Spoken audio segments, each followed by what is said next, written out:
What's up, guys? All Zur all the time. Last time I recorded some games, I think I put up 14 quick games of Zur dominance, and I promised at the very end of that I would have this game against Mr. Bearclaw 24. So I'm actually going to include 3 games in this set. I believe they are all Zur games as well. The first game actually will be against Bearclaw 24, and unfortunately, despite the teaser, it is not the best game ever. It's interesting, certainly, the way that it turns out, but it's not all that exciting. And then I've got another game here that I'm going to showcase. I think it's against Stephen M13, and that game will be very short and sweet. And then I'll actually have a real game that's quite contested against Echidna at the end here. But let's kick it off with the Bearclaw game. And this game was played back at the beginning of September, so the beginning of October, so roughly a week ago. Let's make this nice and large. All right. Yeah, Zur has just been on an unbelievable undefeated streak. I don't think I've actually lost with the deck since I started playing it again. It's just totally insane. What else can I say? And I'm up against Chromium the Mutable, fairly new commander from M19. Pretty interesting, but 7 mana, which kind of classes it out against a lot of decks. This is a totally keepable hand. I do start with Rest in Peace, but starting with one of the 2 combo pieces often means that you can just sculpt a win by fetching the other combo piece and foregoing Zur entirely. And that's one of the many reasons why this deck is so nuts. Good fast mana though, turn 1 Ponder, just looking good overall. He's got just a fetid pools early. Windswept Heath is good. Just going to Ponder right off the bat, and there's all sorts of goodies on top, including a Remand and a Vampiric Tutor, so of course I'm going to keep that. I'm going to hold the Mox Diamond for now. There's no reason to put it out there, since I have nothing to cast.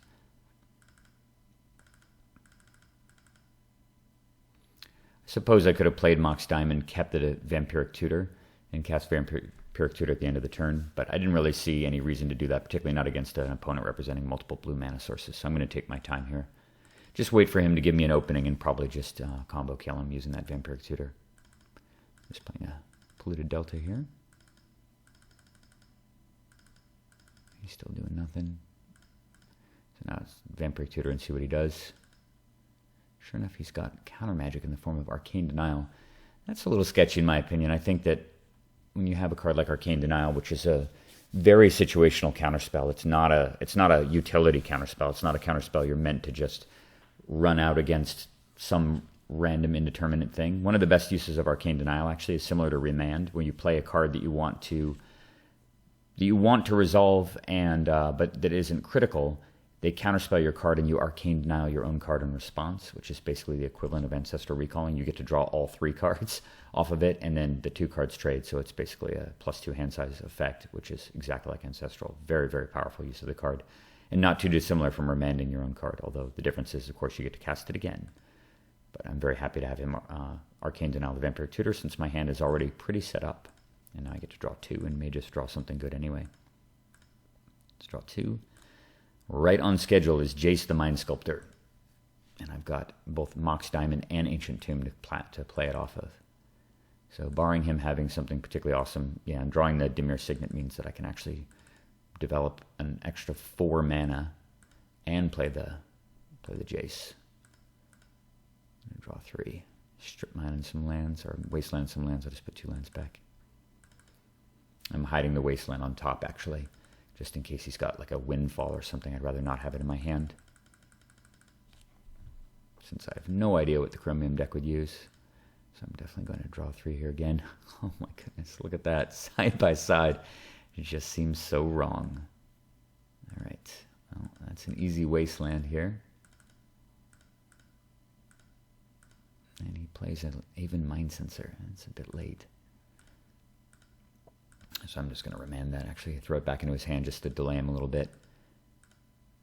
And that gives me an opportunity to run out the Zur. So like, what the hell does this poor guy do? He has to deal with a commander that is lethal if it attacks, although he probably doesn't know that. And my follow-up is lethal. So gross. All right, poor Bearclaw. What can he do with his 3 basic lands? He plays an Arcane Sanctum. He riffs Zur. Well, the good news is Zur goes back to my hand. The bad news is the follow-up is even worse. Yeah, you know it's coming. Death. He just concedes right away. Anyway, pretty short and sweet game. Would not have been worthy of a singular replay and commentary, but I think slots nicely into the next game that's coming. So I'm going to move on to that one. See you later, Bear Claw 24. And that moves to this game. You can see a little section here against 5-color bad stuff. We were actually playing more Canadian Highlander test games. You can see that these are 2-0 games and so on, mainly because he was losing the first game and then conceding the second. Okay, Stephen M13 played just a few hours ago. Or just an hour ago, actually. All right. He was playing Krenko, and he got totally mana screwed in the first game, so he just conceded instantly. And he was hoping to have a good game. Game 2, and he got to go first. He didn't mulligan, and that's good. But I've got a hell of a hand. Turn 2 Gilded Lotus, backed up with Negate or Impulse, as well as Rest in Peace. It's going to be tough for Krenko. He's got to get a Soul Ring or a Crypt early, and he doesn't have either one. All right, let's see what we draw. Yep, guys. That's the nuts right there. Totally nuts. Completely dumb. Like, what the hell does a red deck do? He has 1 turn to destroy the Mana Vault, basically. Or I guess maybe 2 turns. He's got Ruby Medallion. Pretty cool in Krenko. Unfortunately, does not have a way to interact with Mana Vault, apparently. And he definitely doesn't have a way to interact with this card. Yeah, and sometimes the Zur deck just does this. Nice Krenko. Oh, I feel guilty, but not that guilty, because I've lost plenty of times to Krenko. It feels pretty good to just draw the natural and kill my opponent on turn 4. Oh, actually, wait, what was this? Yeah, this was my turn 3, actually. So insane. Turn 3 kill. With Zur, don't need the commander, don't need any counter spells, don't need any tools. Just draw the combo and win instantaneously. Sorry, Stephen. Perhaps we'll have a more interactive game next time. So that segues into the final game here against Echidna, which I just played a few minutes ago. And it is up against one of Zur and any control deck's perennial nemesis, which you're about to see here. Yep, that's this evil little bastard, Gaddock Teeg. And I swear, I think I've lost more games to this commander with Nin than really any other deck that I've ever played, because Nin has such a small range of things that can interact with it, and it kills so many of Nin's good cards. I've had plenty of games where I've shot Gaddock Teeg repeatedly and let them draw 2, just keep it off the board, but that's usually not a strategy, winning strategy. And I have actually borderline keepable hand. I'm going second, unfortunately, so I'm not going to be able to stop Gaddock Teeg on turn 2. But I do have Ponder, and this deck runs a fair amount of 3-mana creature removal in the form of Oblivion Ring, Anguish Unmaking, and Vindicate. So I've got that, plus the Swords to Plowshares. And I don't know if I should run Path to Exile in this deck. I don't think I should, just because the Swords effect isn't all that useful. But you don't really mind them getting an extra basic land, given what your game plan is, and it may make sense to use it. I've got Vedalken Shackles, obviously terrible against Gaddock Teeg. And, yeah, probably not likely to matter very much in the game, although you never really know what else he's going to play. He plays turn 1 Plains. Oh, he's mulliganed as well. So that's a benefit. All right, cool. I drew Arcane Sanctum. This is the one deck that I would actually play a tri-color land in, because it's just so critical to have all 3 colors available by turn 3, which is when you tend to be playing Zur. So I'm going to lead with the Sanctum, even though it means I can't Ponder.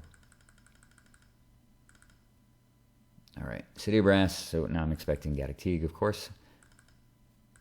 And then he plays Fauna Shaman, which is very interesting. And I guess maybe this is just a judgment call. I guess he figures if something's going to get countered, he kind of wants to get Fauna Shaman out first, because he can chain. It's such a powerful effect, and he can chain cast Gaddock Teeg anyway around my counter magic. So that may make sense to why he's doing it. Plus, if you're locking out 4 and above spells, you don't really need to worry about those until turn 3, turn 4 anyway. So it may make more sense to play the Fauna Shaman. I was obviously relieved to see him play it, because that means that I can actually Arcane Denial Gaddock Teeg. Thran Dynamo. Perfect card to draw when your opponent has a Gaddock Teeg in play. I'm very glad he has a Fauna Shaman. So he just passes because he doesn't have a second green, which is really nice. I draw Mox Opal, very useless. I'm going to name Human on my Cavern. And this is the turn to cast Ponder. Obviously, there's nothing to fabricate for that's really particularly important. If I were to fabricate, it would be letting my counter magic down. And any deck that's running Fauna Shaman and Gaddock Teeg is probably running a whole toolbox of really obnoxious stack-style creatures, and things like Aven Mind Sensor and the, what is that? I don't remember the creatures. It's a 3/4 flyer. for 4 mana that shuts off creature abilities is pretty nasty, although it doesn't obviously stop Zur because it's just triggered ability. But also things like Grand Abolisher, things that shut you out of your ability to counterspell, and stacks effects. It's just evil. So I'm going to leave the Arcane Denial up and not go tutor for something because, you know, my opponent could just cast Stony Silence or something and totally wreck me. So on the top here, I've got Memory Lapse, Narset, Necro. 3 great cards. Necro currently uncastable. Narset not particularly good and dead very quickly to Fauna Shaman, and Memory Lapse just delays stuff. So I'm going to reshuffle as I really just want mana. Instead, I get a Forbid. Not particularly useful right now, but does give me some long-term answers to bigger, heavier creatures. I'm just going to chill. End of turn, of course, he loots. Speak of the devil. Okay, so it's called Linvala, which is the Nin killer, but not terribly good against Zur. And off the thing he fetches, Yisan. Yeah, it's toolboxy indeed. Yisan's one of those guys you cannot let onto the battlefield ever. Gavany Township. That seems a little kind of strange. Slow. But this is getting countered with Arcane Denial for sure.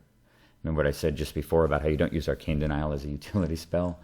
Well, sometimes you got to keep a creature that is game ending out of play, so better than nothing. And that would have actually been a Dissolve. I swapped out Dissolve for Arcane Denial recently, and I would not have been able to cast Dissolve there, so very happy to have Arcane Denial. I'm taking 2. He's drawing up to 5, and I'm drawing up to 4. Really hoping to hit a land here.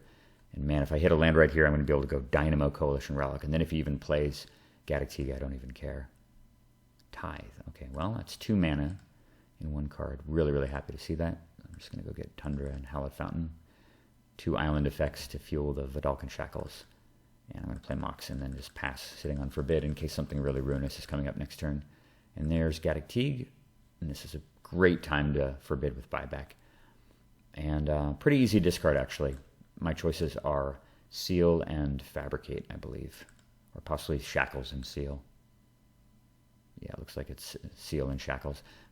Seal, I just don't see him mattering outside of his probably Crypt, Soul Ring type draws. And Vidalcan Shackles, sure, I could steal the Fauna Shaman, but it's kind of already up and running. I have no obvious use for it as I've got nothing to search for. And I'm not really that concerned about the Shaman, and stealing Gaddock Teeg doesn't do anything. So Fabricate at least gives me the ability to go get the Helm once I start to go off with Zur. I'm really just interested in developing mana further. Okay, Spell Pierce, that's another nice guilt-free discard. So this turn I get to go Dynamo and Relic, which activates the Mox Opal too. Nothing like putting 5 mana into play in 1 turn. So I've sort of reached that Zur critical mass stage where I can just spam Zur over and over and over again, and he's got to find answers to it repeatedly. Karmic Guide, and he got Revelark. Very cool. That's a really neat combo. You can use Revelark to get Karmic Guide and get the rest of your deck, or get the rest of the creatures in the graveyard. This deck can do all sorts of combo-y things, and this is the kind of thing that's probably not used to playing against counterspells, so he's used to just having free reign with what his creatures are meant to do. Down comes Revelark, and I've got easy Forbid with buyback on that. And look at this, I've managed to sculpt down to no cards in hand, 1 billion mana in play. That's like 10, 4, 5, 6, 7, 8, 9, 10, yeah, 10 mana in play. And that means I could cast Zur 4 times in succession, or 3 times. All right, Anguished in Making, that's excellent. He's down to 4 cards in hand. This is really good insurance against all sorts of stuff, including the Gaddock Teeg. So time to run out Zur and give him the Do You Have a Solution challenge. He untaps, and he has Path to Exile. And yeah, I mean, it sucks to have Zur die, but that just gets me another land. I have 1 basic island in the deck. He still has the same problem to face next turn, and provided he doesn't play anything that I need to Forbid right away, I have the ability to just Forbid with buyback regardless of what I draw, so I can just protect the Zur that way, and even protect it twice, thanks to how much mana I have. So I'm fully expecting him to play Gaddock Teeg here, and I would have just Anguished Unmaking at the end of the turn. But instead he just passes, which is a little strange. I'm just going to charge. Yeah, I draw a perfect thing to discard, if need be. He's got to deal with Zur again. All right. I really don't know why he didn't play Gaddock Teeg at the end of the turn. Because he didn't, it's not like he used Gavany Township or anything. So he discards a Selfless Spirit and gets Grand Abolisher, another toolbox anti-blue creature. And he plays this, and as much as I hate the idea of having to counterspell a Grand Abolisher when I have Anguished Unmaking in hand. I can't really risk the follow-up. There is a range of things he could have here that could be potentially devastating. I guess probably the worst card he could have would be something like Stony Silence or Armageddon. I mean, obviously Zur can clear out nearly anything, but Armageddon would be really bad. And I would probably still win given the fact that I've got the 3-mana artifacts, but it would kind of suck and make the game more difficult. So given that, there's no reason really to not forbid with buyback, given that I have the ability to do it again. And he's only got 3 cards. And sensing the inevitable and knowing what happens probably when Zur attacks you one time, Mr. Echidna packs it in. Thought it was a pretty cool game, though. Really nice showcasing of the various tools in the Zur deck and how you can kind of just take incremental steps toward inevitability rather than having to jam your commander early and get an attack in with it. Obviously, that's always a game plan. But sometimes you have the ability to just play the slow game as well, and that's just as effective because all you're really trying to do is win. So hope you guys enjoyed that game. I will continue to play Zur, and if anybody has any requests about some other decks that they'd like to see that I haven't played in a while, please feel free to comment in the comments, and I will do that. See you guys soon. Take it easy. Gotta figure out how to turn this off. There it is. Oops, nope, that's the microphone.